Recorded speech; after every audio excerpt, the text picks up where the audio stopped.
Hi everybody! We're going to take a look at Learning Target 3.3. I can write a rule for a function from a table. And actually, before we can jump into our guided notes, we do need to talk about something else first. So I'm actually going to start with this sheet, identifying rate of change. And here we're looking at tables. I want to point out that there's two different sides to it. So when you're looking at it, I'm going to start on version 1. So look at the bottom, make sure you're on version 1 or side 1.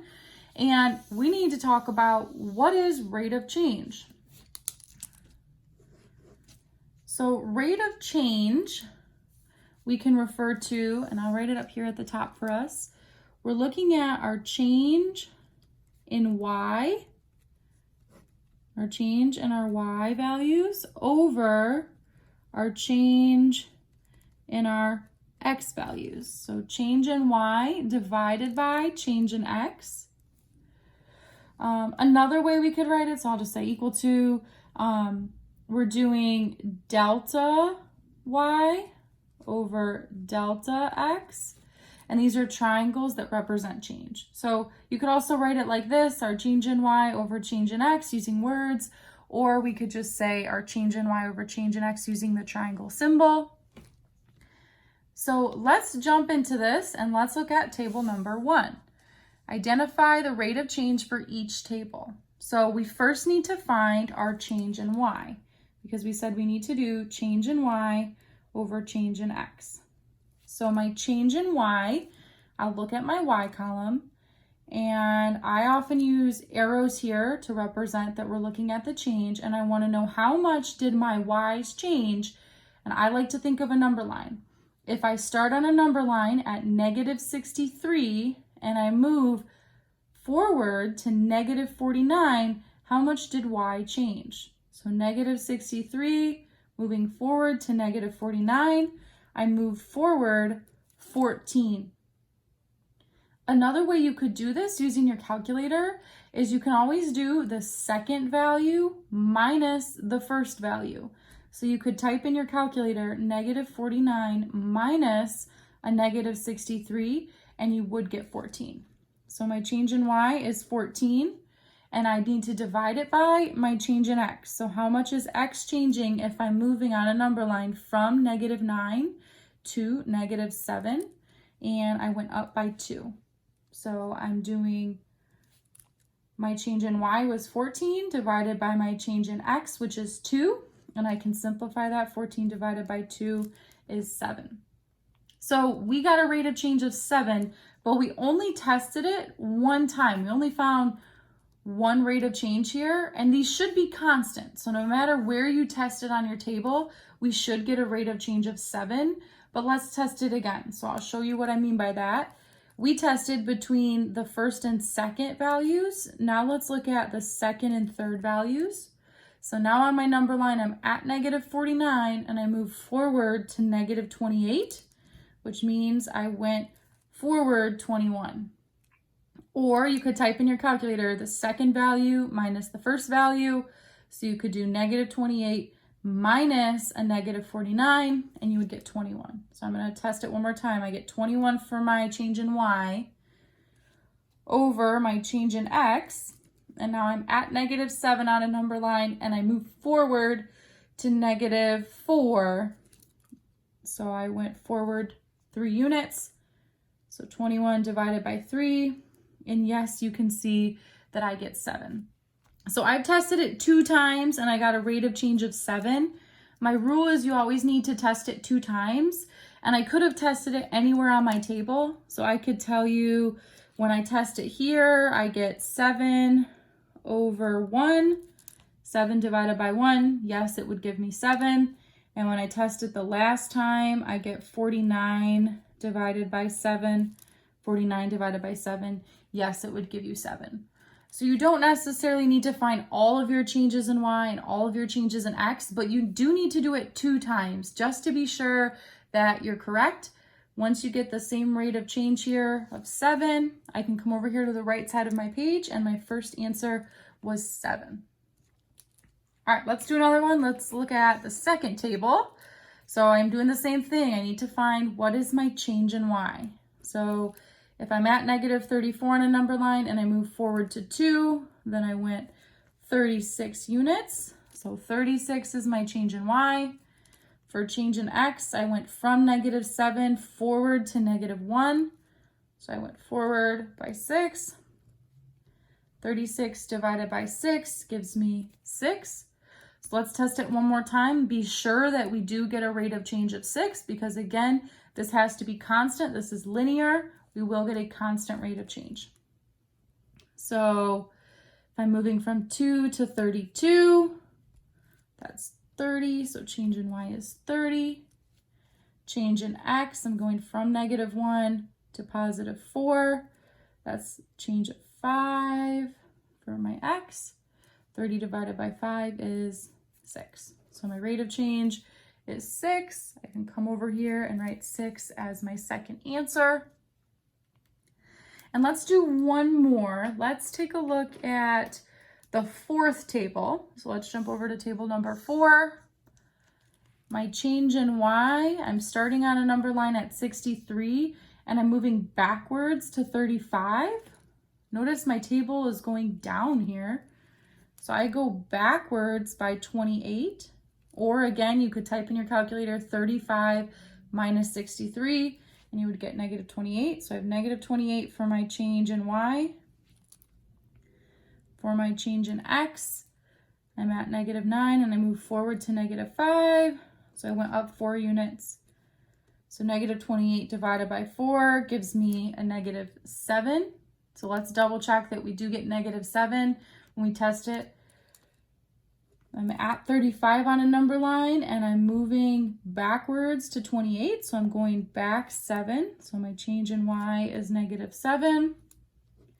My change in x, I'm at negative 5 and I move forward to negative 1. So that's 1 for change in x. Negative 7 divided by 1 gives me negative 7. So I did get the same rate of change of negative 7. And that's why I wanted to do right here number 4, because you can get a negative rate of change. So then come over to the right side, and that was what, number 4. I get negative 7 for my rate of change. So I did 3 of these for you.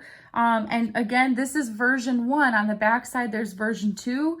I'm not saying you necessarily need to try all of them, but the more you can try, the more confident you will feel. So go ahead, take a moment and pause the video and see what you come up with, listing some of your answers here for your rate of change. See how you did. So here, looking at my answers, and this is for version 1, you can see my answers for 1 through 8. And then here is for 9 through 12. And if you tried some on version 2, excellent. Here are answers for version 2. We can see what 1 through 7. And then here are answers for the rest of them.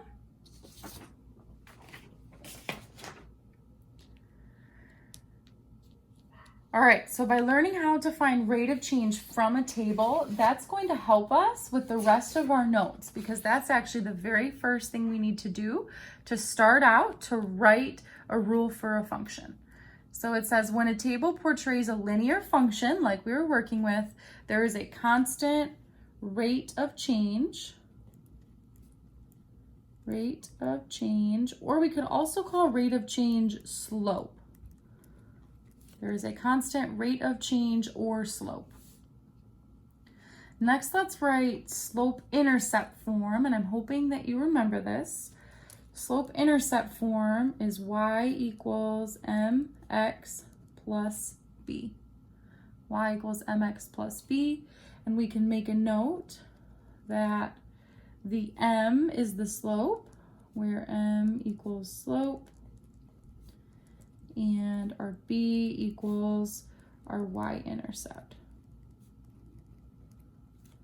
So slope-intercept form, y equals mx plus b, and it's important to know that our m is our slope and our b is our y-intercept. The last thing that I'm going to add up here is that because we're dealing with functions, we talked about how functions don't say y equals. So our final answer, we're going to have to make sure we change it to be f of x equals and it will still be in the form mx plus b. But again, functions don't read y equals. They would read f of x, p of x, h of g, something like that. All right, our directions tell us to write the function rule for each table, and we already know how to do step one. Step one says find the constant rate of change, and that's what we've been working with. So for, again, rate of change, we need to do change in y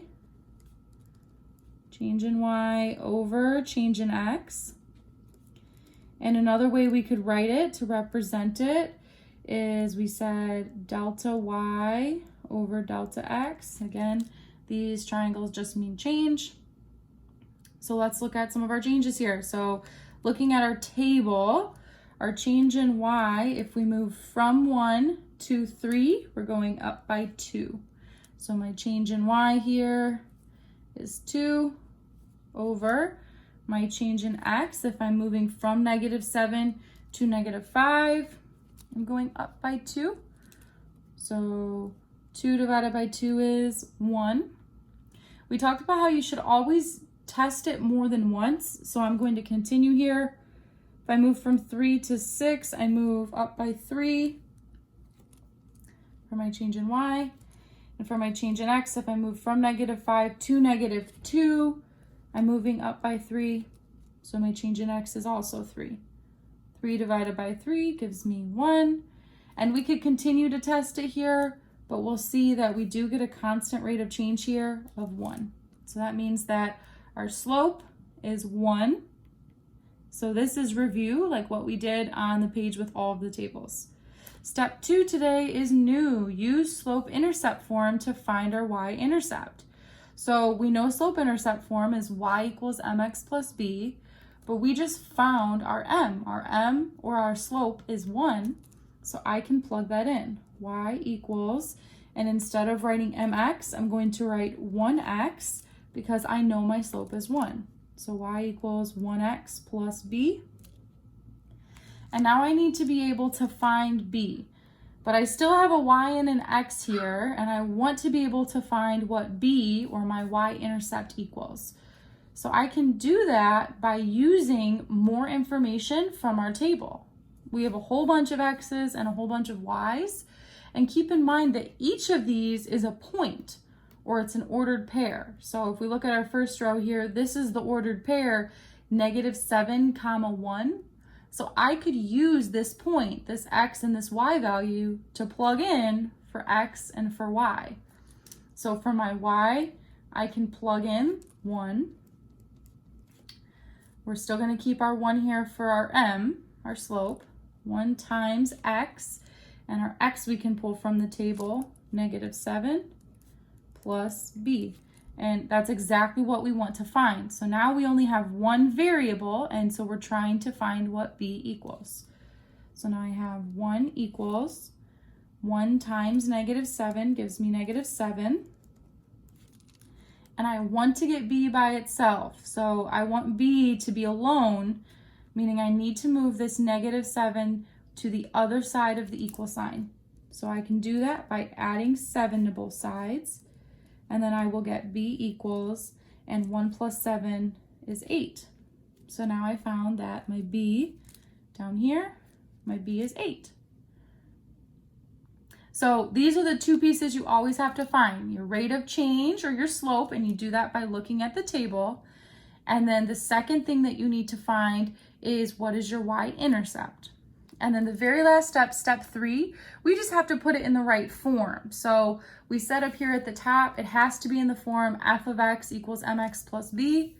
So functions start out, our rule here, f of x equals, and we know our m is 1, so 1x, and we know our b is 8, so 1x plus 8, and this would be our final answer. F of x equals 1x plus 8, and you can drop the 1. You can also just write f of x equals x plus 8. All right, let's do another example. And for example 2, we have the same directions, but notice I didn't list out all the steps. So we need to be able to come up with the steps on our own. The steps won't always be listed for us. So first thing I'm going to do here, I can make a note. I'm going to do the rate of change like we've been doing from our table. So my change in y, I'm moving from negative 46 forward to negative 34. So my change in y is 12. My change in x, I'm going from negative 10 to negative 7. So I'm going forward 3. So I'm doing 12 divided by 3, which is 4. I do need to test it one more time, so let's test it here. I'm going from negative 34 to negative 18. So I'm moving ahead. My change in y is 16 over my change in x. I'm going from negative 7 to negative 3, going ahead by 4. So 16 divided by 4 gives me 4. And once we've tested it 2 times and we are getting that constant rate of change, we know that our m, our slope that we're going to use, is going to be 4. So we're done with step 1. Step 2, we've got to use slope-intercept form, y equals mx plus b. But instead of writing the m, I now know that my slope is 4. So I've got y equals 4x plus b. Y equals mx plus b, but I replaced our m with our slope, or our rate of change that we just found from the table. Again, we want to know what b equals, so I need to plug in some values for x and for y so that b is my only variable. So I can do that by heading up here to the table. And if you look in the table, there are a lot of x and y ordered pairs that we can choose from. So you could pick any of these ordered pairs to plug in for x and y. I think I'm actually going to pick a smaller ordered pair. Like up here, this ordered pair, negative 10 comma negative 46, those are going to be some huge numbers to work with. When I look down here, I see maybe like this ordered pair, negative 1 comma negative 10. That's easier to work with. Or maybe if you want to deal with all positive numbers, you'll choose this last ordered pair, 8 comma 26. So you pick which ordered pair you'd like to use. I'm going to use this ordered pair, negative 1 comma negative 10. Meaning for my y, I'm going to plug in negative 10, 4 times my x, and for my x, I'm going to plug in the corresponding x value here, which is negative 1, and then I have plus b on the end. So I'll get negative 10 equals 4 times negative 1 gives me negative 4 plus b. Again, I'm trying to get b by itself, so I need to move this negative 4 over to the other side, and I can do that by adding 4 to both sides. So then I get b equals negative 6. So I found the 2 parts. I found my slope, I found my y-intercept. So my very last thing for my rule, I need to write f of x equals and plug in my slope is 4, so 4x plus negative 6, and it would be silly to write a plus negative 6, so I'm just going to write the negative 6, and this would be my final answer. So you do need to combine step 1 and step 2 to write your final function rule. All right, so at this time, you have on the back side some U-tries. It says use your identifying rate of change tables practice to write the function rule for each table. And you'll see that there's actually version 1 and version 2, and these are coming from this sheet that we worked on. So the nice part is that you already found all of your rate of changes. So you already know step 1. So for these, it should be much quicker. You just need to do step 2 by finding your y-intercept. And you don't necessarily need to do all 24 of these, but I would definitely try some so that you have an idea what you're doing here. You're going to follow the same steps that we just did on our guided notes. And again, the very first step, finding the rate of change, we already did that on this sheet. So use this sheet along with your notes. Pause the video and see what you come up with. All right, so here are answers. You can see version 1 and version 2 up through number 6. So you can go ahead and check. Again, this is just my final answer, my rule for the function. And then you can see here are 7 through 12.